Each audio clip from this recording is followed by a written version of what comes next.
that there is this obvious difference between us. Being Jewish, I am disinclined to pessimism. I prefer hope. Love your neighbour. Love the stranger. Hear the cry of the otherwise unheard. Liberate the poor from their poverty. Care for the dignity of all. Let those who have more than they need share their blessings with those who have less. Feed the hungry, house the homeless, and heal the sick in body and mind. Fight injustice, whoever it's done by and whoever it's done against. And do these things because, being human, we are bound by a covenant of human solidarity, whatever our colour or culture, class or creed. These are moral principles, not economic or political ones. They have to do with conscience, not wealth or power. But without them, freedom will not survive. The free market and liberal democratic state together will not save liberty, because liberty can never be built by self-interest alone. I-based societies all eventually die. Ibn Khaldun showed this in the 14th century, Giambattista Vico in the 18th, and Bertrand Russell in the 20th. Other based societies survive. Morality isn't an option, it's an essential.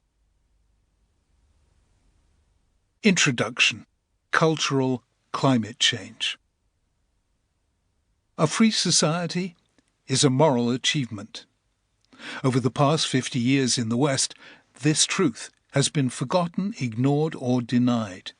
That is why today liberal democracy is at risk. Societal freedom cannot be sustained by market economics and liberal democratic politics alone. It needs a third element, morality, a concern for the welfare of others, an active commitment to justice and compassion, a willingness to ask not just what is good for me, but what is good for all of us together. It's about us, not me, about we, not I. If we focus on the I and lose the we, if we act on self-interest without a commitment to the common good, if we focus on self-esteem and lose our care for others, we will lose much else. Nations will cease to have societies and instead have identity groups. We will lose our feeling of collective responsibility and find in its place a culture of competitive victimhood.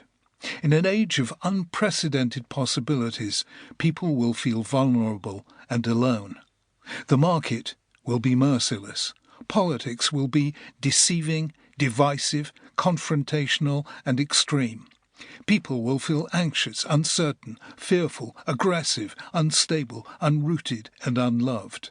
They will focus on promoting themselves instead of the one thing that will give them lasting happiness, making life better for others. People will be, by historic standards, financially rich, but emotionally poor. Freedom itself will be at risk from the far right and the far left. The far right dreaming of a golden age that never was, the far left dreaming of a utopia that will never be. Liberal democracy is at risk in Britain, Europe, and the United States. So is everything that these democracies represent in terms of freedom, dignity, compassion, and rights. The most technologically advanced societies the world has ever known have forgotten just this. We are not machines, we are people, and people survive by caring for one another, not only by competing with one another.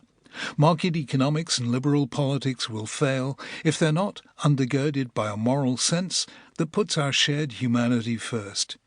Economic inequalities will grow. Politics will continue to disappoint our expectations.